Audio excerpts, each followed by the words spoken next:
e vamos seguindo aqui com a nossa pauta, porque o ministro do Supremo Tribunal Federal, Ricardo Lewandowski, defendeu que ninguém pode ser obrigado a tomar a vacina contra a Covid-19 à força, mas que a União, os estados e municípios podem estabelecer a compulsoriedade da imunização a partir de restrições para quem decidir não se vacinar.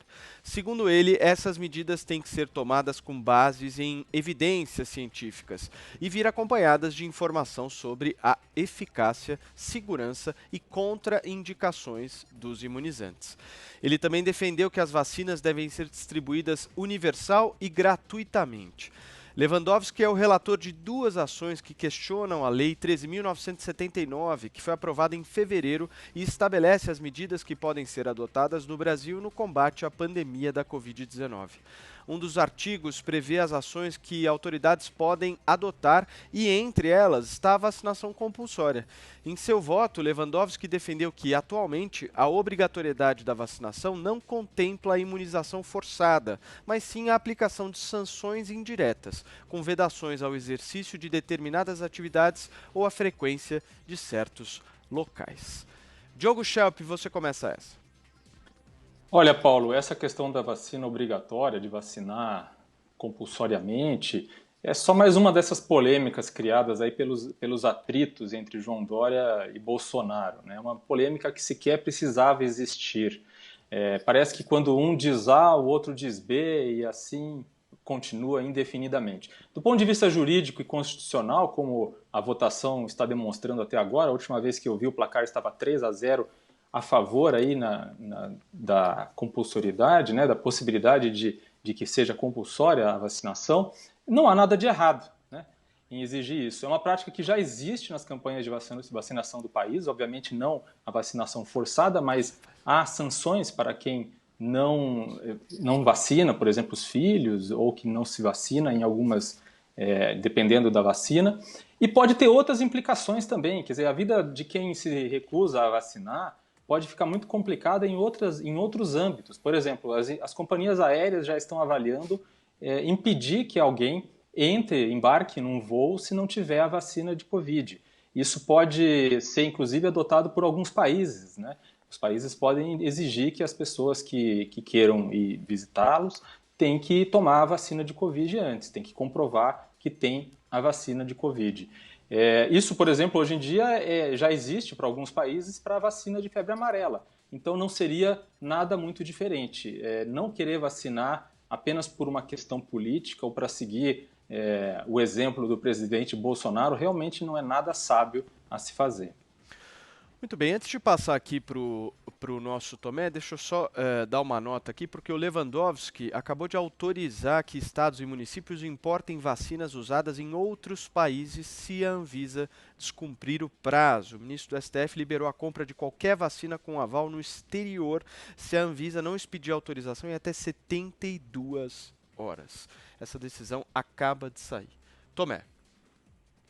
É muito complicado essa questão da vacina, né? E a gente poder impor sanções a quem não quisesse se vacinar. O que seriam essas sanções? Você não vai conseguir tirar uma carta de trabalho, você não vai poder viajar, você vai eventualmente, não ter permissão para fazer algum tipo de situação dentro do seu próprio país. Isso é praticamente, no meu ponto de vista, uma coisa totalmente antidemocrática. E apesar do Supremo Tribunal Federal ser uma importante e necessária instituição, alguns de seus representantes envergonham o país com as suas decisões. A última instância do nosso Poder Judiciário, que deveria proteger a população e as nossas famílias, em muitas de suas votações nos colocam em situações que não queremos estar e envergonham o povo brasileiro.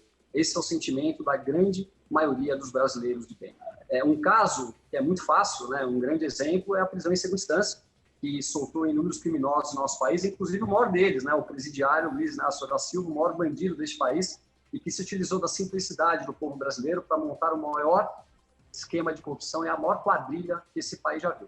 Então, nós temos que estar muito atentos às decisões do Supremo Tribunal Federal, pois eles não podem, de maneira nenhuma, fazer com que a gente seja obrigado a colocar dentro do nosso corpo algo que a gente não queira, independente se for dizendo não, vocês não podem colocar, simples assim, né, que seria um afronto à população brasileira, ou impondo sanções que realmente façam que o resultado final seja o mesmo. Então, eu acho que o Supremo Tribunal Federal vai ter que ser muito cuidadoso com essa decisão, e essa decisão, no meu ponto de vista, tem que ser uma decisão técnica, tomada por uma equipe médica especializada nisso, e não por esses ministros que lá estão. Perfeito. Seu comentário, Thaís Oyama. Paulo, a gente já discutiu isso algumas vezes, eu já disse aqui que eu sou contra a obrigatoriedade de qualquer vacina para adultos, não é?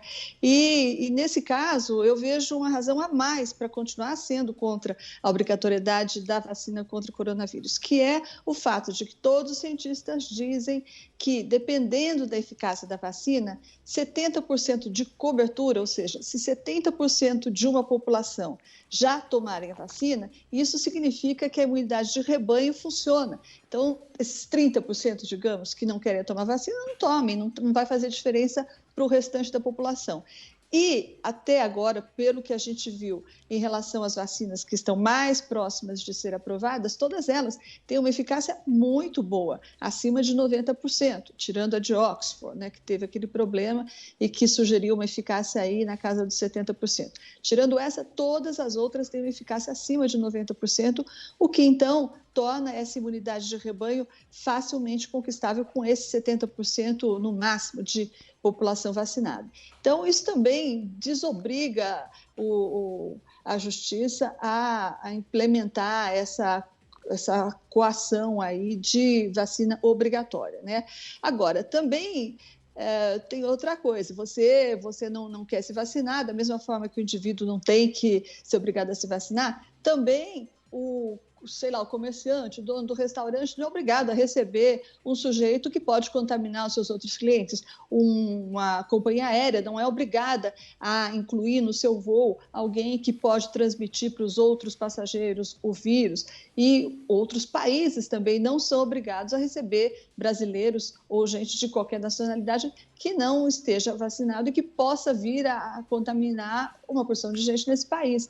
Como o Diogo lembrou, a vacina de febre amarela é obrigatória. Todas as vezes que eu fui à China, eu tive que tomar essa vacina de febre amarela, eu tive que apresentar o atestado, ela dura 10 anos pelo menos, tive que apresentar o atestado de vacinação. Isso é absolutamente normal, não tem nada de excepcional. E certamente muitos países vão exigir sim esse atestado de vacinação, até para evitar que haja uma terceira onda, uma quarta onda de coronavírus, assim que a segunda já for dominada, né? E isso aí já acontece, como lembrou o Diogo, em muitas escolas você só registra, só matricula o filho se você apresentar carteirinha de vacinação. Em relação a outras coisas, por exemplo, o voto é obrigatório, mas se você não quiser votar, você não vota. A questão é que daí você não tira passaporte, você pode ter problemas em se inscrever para concursos públicos, esse tipo de coisa. A opção continua sendo do indivíduo. Se ele quiser se vacinar, muito que bem. Se não quiser se vacinar, muito que bem também. Agora, ele vai ter que arcar com as consequências, como tudo que acontece quando a gente faz uma opção, né? Então, me parece óbvio e sensato esse voto do ministro Lewandowski e quem não quiser tomar, que não tome. Agora, o Estado, quanto ao Estado, a obrigação do Estado é cuidar do bem-estar coletivo, não é? Então, o Estado, o governo Bolsonaro deveria estar trabalhando para persuadir a população no sentido de estimular essa vacinação, até para proteger aqueles que não querem ou não podem, por uma questão de saúde, tomar a vacina contra o coronavírus. O Estado deveria estar fazendo isso, inclusive para proteger os que não vão tomar. E é claro que o que o presidente Bolsonaro está fazendo é justamente ao contrário. Então, Paulo, minha conclusão é isso. Infelizmente, contra a ignorância e contra a irresponsabilidade, ainda não inventaram nenhuma vacina. Muito bem, Thaís, deixa eu só passar aqui uma informação que eu acho que é válido para o nosso público, para os nossos ouvintes, nossos espectadores, porque é tanta confusão em relação a essa questão de registro na Anvisa que eu acho válido a gente procurar explicar aqui para todos. Existem 3 possibilidades de registro na Anvisa. A primeira, o registro definitivo da vacina. O que é isso? Os desenvolvedores das vacinas se submetem ao pedido, né, apenas após concluírem as 3 fases de testes da vacina. Ponto. Esse é o registro definitivo.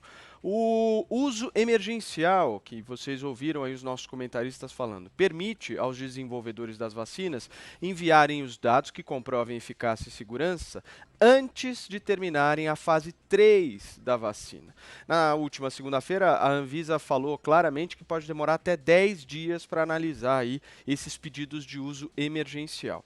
E a terceira possibilidade de registro é a Lei Covid, que prevê que a Anvisa terá aí 72 horas para conceder autorização de algum imunizante que tenha conseguido registro ou no Japão, ou nos Estados Unidos, ou na Europa, ou na China. Caso o prazo não seja cumprido e a Anvisa não se manifeste, a autorização é concebida automaticamente. Então, só para deixar aí bem ilustrado, né, Thaís, Tomé e Diogo, para o nosso ouvinte, são essas três possibilidades. É que é tanta confusão, tanta informação que as pessoas têm dificuldade de assimilar, né?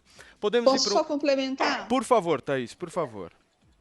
Então, tudo certinho que você falou, né? Registro definitivo, uso emergencial e lei Covid. Isso. Só queria salientar aqui que essa segunda alternativa do uso emergencial, autorização emergencial, aliás, ela só possibilita a vacinação de determinados públicos emergenciais, né? Em geral, esses públicos estão sendo representados lá pelos profissionais de saúde e pelos mais vulneráveis, idosos, etc. Bem lembrado, Thaís. Já o registro definitivo serve para todo mundo. Diogo pedindo também.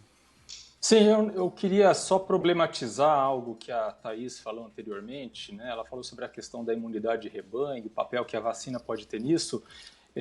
Ainda é uma questão complicada, porque tem uma parcela da comunidade científica séria que diz que a vacina não necessariamente significa que a pessoa vacinada vai deixar de transmitir ou vai deixar de ser um risco para outras pessoas se ela tomar a vacina. O maior motivo para tomar a vacina é, sim, segundo os especialistas, evitar que a pessoa se contamine e fique doente. E é exatamente por esse motivo que os grupos de risco são os primeiros a serem vacinados.